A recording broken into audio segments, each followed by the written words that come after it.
marka koowaad waxaan salaamayaa dhammaan marti sharafta ka soo qayb gashay furitaanka xafladan lagu daahfurayay xaashi media. طبعا sidaynu ognahay xaashi media wuxuu ka mid yahay qoladii ugu horeysay ee warbaahineed ee gobolka Sanaag gaar ahaan Ceergaabo. marka imika bogaadin iyo inaan u ducayno maharadan cusub. marka koowaad waxaan ku bilaabayaa ilaahay ha u barakeeyo xaashi khayrkeeda Allah ha siiyo sharkeedana Allah ha dhaafiyo. marka inta laga yimaado xaashi dabcan sidii lagu yaqaanay wuxuu ka qayb qaadan jiray inuu wixii khayr ah ee nabadgeliyada horumarka caafimaad hadday noqoto waxbarasho hadday noqoto taakulada dadka masaakiinta ay noqoto intaaba runtii waxa weeye nin ka qayb qaata ayuu ahaa. waxyaalaha ay u asaasan tahay miidiyuhu ama waxa weeyaan warbaahintu waxaa kow ka ah in bulshada lagu hagaajiyo lagu islaaxiyo. maantana meel aynu uga baahi badan nahay ma jirto. waxaan rabaa marka inaan ku bogaadiyo Axmed shaqada hore uu qabtay maharadan cusub ee uu bilaabayna waxaan leeyahay insha Allah ta'ala sidii markii hore aad u shaqeyn jirtay ee arrimaha horumarka nabadgeliyada hadday noqoto waxa weeyaan caafimaad iyo hadday noqoto waxbarasho dalxiiska barnaamijyadaas oo dhan dawal laga sugaya inaad waxa weeyaan dhiirigelisid.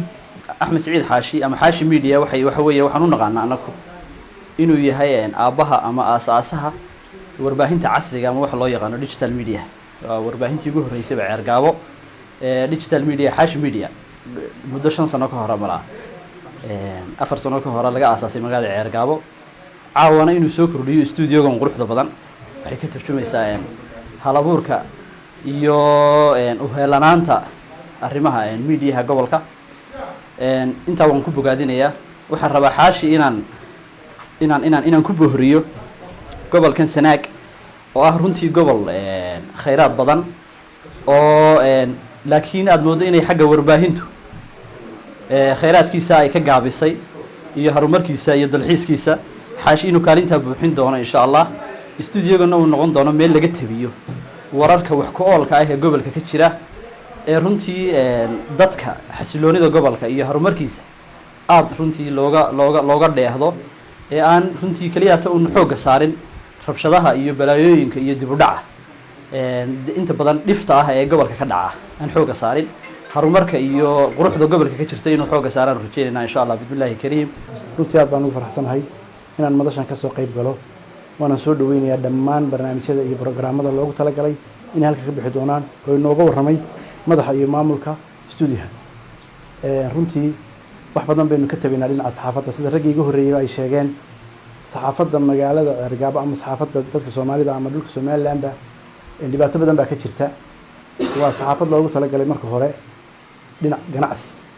marka Xaashi iyadoo aynaan uga baran Xaashi marka hore yahay nin dhalinyaro ah aqoon-yahana sportsa arrimaha bulshada ka shaqeeya. magaaladana runtii wax badan kusoo kordhiyay studio-han casriga ah maanta aynu fadhinaa ka mid yahay. waxaan ku boorinaynaa inuu ka duwanaado saxaafadda ganacsiga ah oo saxaafaddu noqoto mid codka dadka aan codka lahayn ama aan awoodi karin codkooda gaarsiiya meesha loogu talagalay. sida la sheegay gobolka Sanaag waa gobol taariikh badan leh dhaqaale leh dalxiis leh. marka arrimahaas oo dhan hadday ganacsiga noqoto hadday dalxiiska noqoto hadday dhaqaalaha noqoto arrimahaas oo dhan inay saxaafaddani ka shaqeyso ayaynu u baahannahay. ilaahay baa mahadlay noo soo geliyay inaynu sii casriyeyno studio-hii Xaashi Media Production. runtii haddaan yar ku noqdo waxay taariikhda haytay Xaashi isagoo markaa kamada qura haysta ayuu wax badan gobolka u qaban jiray hadday tahay xagga waxbarashada oo nagala shaqeeyay jaamacadaha iyo waxay meelaha kale waxbarashada si voluntary ama waqtiyo badan. wuxuu nagala shaqeeyay waxay caafimaadka iyo wacyigelinta. marka runtii aad ma u faraxsanahay in waxay kamaradii yarayd ay dhashay maanta waxay media soconaya studio casri ay dhashay. waan ku faraxsanahay. waxaan rajeynayaa inay sii kobocdo oo ilaa maxay sidii la sheegay ay gaadho xarun warbaahineed oo baaxadeedu aad u sareyso. marka insha allah waxaan aaminsanahay inuu wax badan ka tari doono horumarka gobolka ee dhanka arrimaha bulshada caafimaadka waxbarashada iyo wacyigelinta insha allah soo dhaweynaya cusub media production runtii waa studio baahi weyn loogu qabay waa studio ka maqnaa magaalada laga jirin waxaan u labaadee maslaxaad soo dhaweynaya studioga cusub xaashi media production waxaan kaloo doonayaa inaan ku baraarujiyo studioga ujeedooyinkiisu inuu yahay meelaha arrimaha bulshada arrimaha khayriga xaaladda dalka halkay marayso laga soo tabiyo waxaan caawa halka u joognaa xadhikajarka studioga cusub ee xaashi media oo hore magaalada uga hirgeliyey xarun cusub oo la yidhaahdo xaashi media production waa nin talentile xaruntan waxaan is leeyahay wax soo saaraysaa dad badan oo talentile nooc kastaba dad badan oo qaariyaa dad badan oo siyaasiyiina dad badan oo abwaanaa sidoo kale fanaaniin badan bay soo saaraysaa akhyaarta iyo marti sharafta ka soo qayb gashay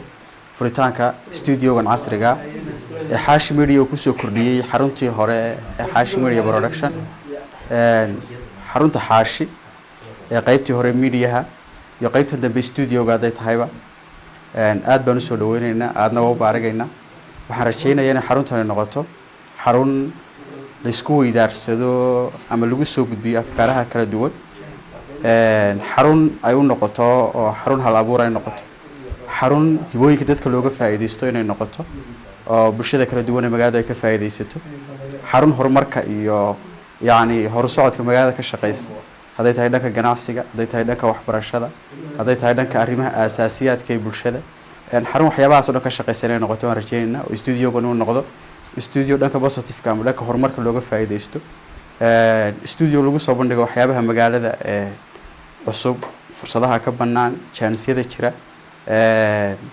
studio la jaan qaada casrigan dambe inuu ahaado baan rajaynaynaa waxaan joognaa daafurkii xaashi studio oo ah studio horeeyay sidan u qalabeysan ee magaalada Argabo laga furo haddaan nahay dhalinyarada iyo aqoon-yahanka gobolka waan soo dhaweynaa studiohan iyo innovationkan cusub uu xaashi sameeyey wuxuuna ahaa ninkii ugu horeeyay foto magaalada ka furta fotodii ugu horeysay magaalada ka furta maantana wuxuu noqday studio horeeyay sidan u qalabeysan ninkii magaalada ka furan marka waxaan kusoo koobaya caawa waxaan oranayaa Argabo waa raggii Argabo ka dhigay haddaad aragteen beryahan dambe iyadoo la leeyahay Argabo qurux badan ama sanaag waa qurux badan raggii dadka gaarsiiyey buu Axmed Kooga yahay haddaan nahay bulshada reer sanaag waa mahadcelinaynaa waxaan leenahay shaqo fiican baad u qabatay gobolkaaga iyo magaalada Argabo quruxdana aad dadka gaarsiisana waad ku mahadsan tahay mar labaad iyo mar saddexaad waxaan leenahay bulshada reer Argabo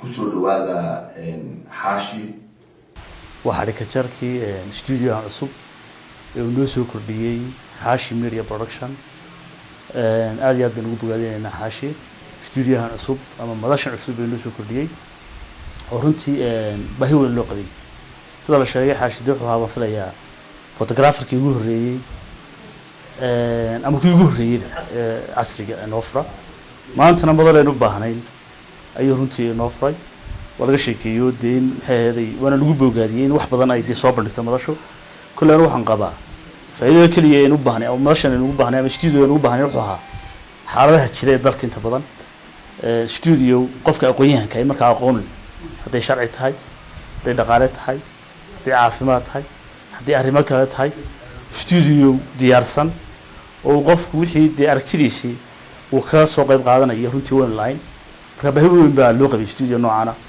oo dee waa studio soo saaraya xitaa dadka aqoontoodii afkaartoodiina meel dheer gaadhsiinaya dhinaca kale dee studiogan wuxuu faa'iido keenayaa dad badan oo reer Argabo oo aqoon dee kala duwan leh ayaa waxaa caqabad ku ahayd inay dee soo baxaan oo meel fagaare ay aqoontoodii ay ku soo bandhigaan ama ay ka sheegaan ayeen la runtii iyana waxa weeye dee waa meel aynu ku soo bandhigi doono haddii ilaahdo anigana sharaf gooni ii tahay inaan kasoo qayb galo maanta furitaanka studiohan cusub ee digital mediaha ah oo kolley horumar badan oo gobolka ka qayb qaadan doona insha allah. xaashi aad baan u dhiirigelinayaa hal abuurka inuu midho dhalay.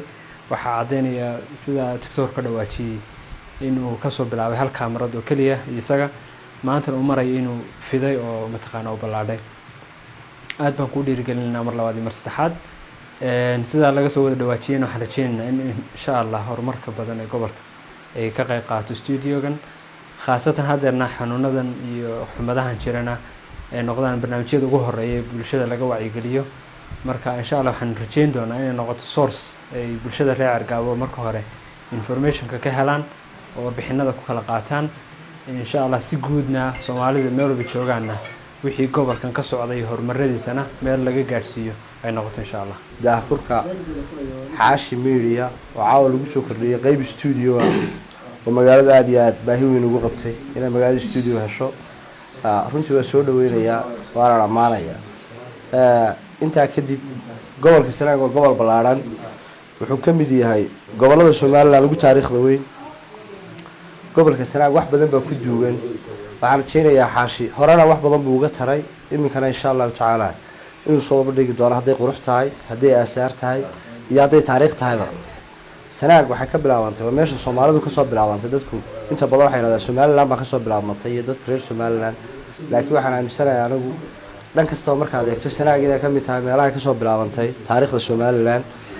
intaa marka laga yimaado reer Ceergaabo markay shirarka jiraayad qabanayaan dee geed wanaagsan oo qurux badan iyo beer qurux badan bay tegi jireen, laakiin iminka dadkii reer Ceergaabo waxay helayaan goobo doodaha lagu qabto, goobaha arrimaha khayriga lagaga shaqeeyo. aad iyo aad baan meesha soo dhaweynayaa. aad iyo aad baan soo dhaweynaynaa maharad qaybta cusub ee studio-ga lagu soo kordhiyay xaashi media production. hore u furnayd laakiin qaybta cusub baa lagu soo kordhiyay. aad iyo aad baan ugu faraxsanahay. studio-han xaashi media uu soo kordhiyay waan hambalyeynaya. isagoo quradee hambalyadu kuma koobna waliba waxaad moodaa in bilyahan dambe ka qayb qaadanayso Ceergaabo horumarkeeda uu soo kordhiyo. arrintanina waa arrin aad aan u soo dhaweynayo lagu farxo. bismillaahir rahmaanir rahiim, alxamdulillaah rabbil caalamiin. ugu horeyn ilaah baa mahad leh. mar labaad caawa waxaan dhex joognaa xafladii daahfurka xaashi studio oo laga daahfuray magaalada Ceergaabo. ilaah baa mahad leh. mar labaad waqtigan igu beegay waxaan joogay 2018 in xaashi production oo ugu horeeyay Ceergaabo oo laga furay 2018 xafladii daahfurka ayaan joogay. caawana waxaan joogaa xafladii studio-ka oo ka furay magaalada Ceergaabo. waxaan leeyahay ilaahay ganacsiga cusub ha ku barakeeyo. kuritaan weyn buu sameeyay inta muddada uu joogay oo khibradiisa oo kamuu harin uu sii balaariyay. waxaan saaxiib ku leeyahay halka ka sii wad dadaalka, waliba waxaad ku dadaashaa arrimaha bulshada iyo danyarta inaad wareysatid iyo wixii cusub ee Ceergaabo quruxdeeda, bilicdeeda, taariikhdeeda inaad waxyaalahaas oo dhan aad soo bandhigtid. caawa halkan waxaan isugu nimi daafurka meheradan cusub oo hore inteeda badan ay u jirtay laakiin lagu soo kordhiyay maxaan ku ilaahay qaybtii studio-ga xog waraysiga iyo maxaan ku raacay cidii u baahan inay media-ha la xidhiidho. insha Allah waxaan rajeynayaa in xaashi iyo groupka ka shaqeeya meesha ay inta wanaagsan kaga faa'iideysan doonaan oo wixii magaalada iyo gobolka horumarkiisa iyo quruxdiisa iyo bilicdiisa ah ay ka soo deyn doonaan insha Allah. wixii dhaliilana maxaan ku ilaahay la arkona insha Allah waxaan rajeynaynaa in hoos loo xaliyo media-ha la dhex marin. insha Allah waxaan leeyahay mar labaad iyo mar saddexaadba meherada cusub waa loo baahnaa. studio-ga cusub waxaan rajeynaynaa in bulshada reer Ceergaabo iyo bulshada reer Sanaag iyo guud ahaan Somaliland barnaamijyo fiican oo waxtar leh oo bulshada qiimo weyn laga soo daayo. waxaan kula talinahay hawlwadeennada studio-gan inay xooga saaraan barnaamijyada xaaladaha dalka uu ku jiro, waliba tan haddeer uu ku jiro dhinaca loolanka siyaasadda inuu xooga saaro xaaladaha dhaqaalaha. gobolkan oo gobol ballaaran oo bilicdiisu ay aada u ballaaran tahay inuu soo bandhigo wax kasta oo mataqaanaa khayraad uu gobolku leeyahay iyo degmada Ceergaabo. waxyaabaha arrimaha bulshada oo ay ugu horeyso dadyoga danyartaana in halkan barnaamijyadooda aada looga sii daayo si dadka looga caawiyo. sidoo kale waxaanu studioga ka codsanaynaa barnaamijyada dee aan ka wadno magaalada haddaan nahay golaha deegaanka ee hormuudka u yahay maayar Ismaaciil Xaaji Nuur, wixii wanaagsan aanu qabanana in halkan laga sii daayo, wixii naga qalloocsamay ee naga leexdana iyada lafteedana toosinteeda oo si togan ah in halkan loo ka sheego. dhammaan waxaan salaamayaa kasoo qaybgalayaasha xafladan daahfurka xaashi studio macaaw joogno. waxaan ugu horeyn salaamayaa Axmed Saciid Xaashi oo ah nin dhalinyaro ah, horeyna ugu dhex jiray miidiyaha oo u lahaa stuudiyihii ugu horeeyay gobolka soo tibiya waxyaalaha quruxda iyo bilicda gobolku leeyahay. sidoo kale waxaan insha Allah rajaynaynaa qaybtan cusub ee inoo furay oo ah bandhiga gobolka Sanaag uu ku soo bandhigi doono wixii su'aalo ah iyo wixii maxaan ku raadayay horumar ah. dhammaan waan hambalyeynaa. sidoo kale waxaan rajaynaynaa insha Allah tacaala in gobolka Sanaag oo horey laga arki jiray iyadoo qofkii fakar soo gudbinaya ama qofkii afkaar la weydiinayaba ama wixii dood wadaaga lagu qaban jiray meelo aan bilic qurux badan lahayn in insha Allah tacaala yimaadaan halkan aadka u qurux badan oo inoo diyaariyay Xaashi Media. ugu horeyn ilaahay baa mahad leh subxaanahu wa tacaala. marka labaad waxaa mahad leh sharafta qiimaha badan ee qaayaha badan caawa halka isugu timid. waxaan ugu horeyn halkan uga ducaynaynaa asaasaha mulkiilaha Xaashi Media oo maanta inoo soo kordhiyay qaybtan cusub ee Xaashi Studio. waxaan leenahay ilaahay ha ku barakeeyo, mid mafac iyo dheef leh oo aad ka faa'iididna Allah kaaga yeelo. saas ayaan Xaashi ugu ducaynayaa. Xaashi waa nin dhalinyaro ah oo runtii ku soo kacaamay kamarada iyo waxa weeyaan barnaamijyada tan. marka waxaan leeyahay halkaa ka sii wad, horumar buu wadaa runtii tan iyo maalintii uu bilaabay. intaa waxaa u dheer saxaafadda qaarkeed ama kamaradaha qaarkood runtaa wanaagsanee dee dhanka sida doctoorkuba sheegay qaarra dhanka xun bay uga faa'iidaysan, qaarra dhanka wanaagsan. waxaan kamaradiisa ku ognahay inay tahay kamaradii itigiska lahaa ee markaasi waxa weeye saxaafadda itigiskeeda ilaaliya. wax dhaqanka iyo waxa weeyaan ka hor imanaya runtii aan baahin baan ku ognahay. markaasi waxa weeye halkaa ka sii wad baan leenahay. raxmaan raxiim. ugu horeyn ilaahay ayaa mahadle. mar labaadka waxaan u mahad celinayaa asxaabtii qiimaha badnayd ee waqtigooda noo soo huray nagalana soo qayb gashay studioga cusub Xaashi Studio. Xaashi Media Production waa productionkii ugu horeeyay ee magaalada Ceerigaabo laga furo, sida ay ka dhawaajiyeen aqoonyahankii halkan ka hadlay ama ay ka markhaati fureenba. waxaa ilaahay mahadiya in ay caawana markhaati ka noqdaan studiogii ugu horeeyay ee fagaare ah ay xafladiisa furitaanka ay caawa joogaan. ilaahayna nagu simay ka Xaashi Media ahaan. Xaashi Studio wuxuu diyaar u yahay markasta in uu haldoor badan oo hibooyin kala duwan leh oo magaalada Ceerigaabo jooga inuu ku soo bandhigo lana wadaago bulshada meel kasta ay caalamka joogaan. ugu dambeyn waxaan aad iyo aad ugu mahadnaqayaa guud ahaan macaamiisha ku xiran Xaashi Media Production meel kasta ay joogaan. waxaan leenahay la'aantiin caawa halkan maana soo gaadhnayn. aad iyo aad baad u mahadsantihiin. ugu dambeyn waxaan ku soo koobayaa anigu magaaladeeda waan jecelahay Ceerigaabo, waana jecelahay inaan markasta wax ku soo kordhiyo. qolyaha yarar meelaha igu dhaganna waxaan leeyahay anigu calafkaygaan cunayaa. Xaashi Media hor u soconayaa. horumarkii uu magaalada Ceerigaabo ku soo kordhiyayna hore iyo dambeysaba bulshada magaalada Ceerigaabo joogta ayaa ka markhaatiya. aad iyo aad baad u mahadsantihiin. waxaan caawa fursadeedan uga faa'iideysanayaa walaalkay Xamse Saciid Kaabul, shakhsi aad ugu qiimo badan oo markasta dhiirigeliyay ayaan caawa halkan uga mahadnaqayaa. waxaan leenahay aad iyo aad baad walaal u mahadsan tahay. guuleyso sidaad guusheeda u jeceshahay baanu taada u jecelahay. idinkuna aad baad u mahadsantihiin saaxiibayaal sida qiimaha badan ee aad ii dhiirigeliseen. xildhibaanadii, dhalinyaradii iyo aqoonyahankiiba aad halka caawa uga hadasheen. aad baad u mahadsantihiin.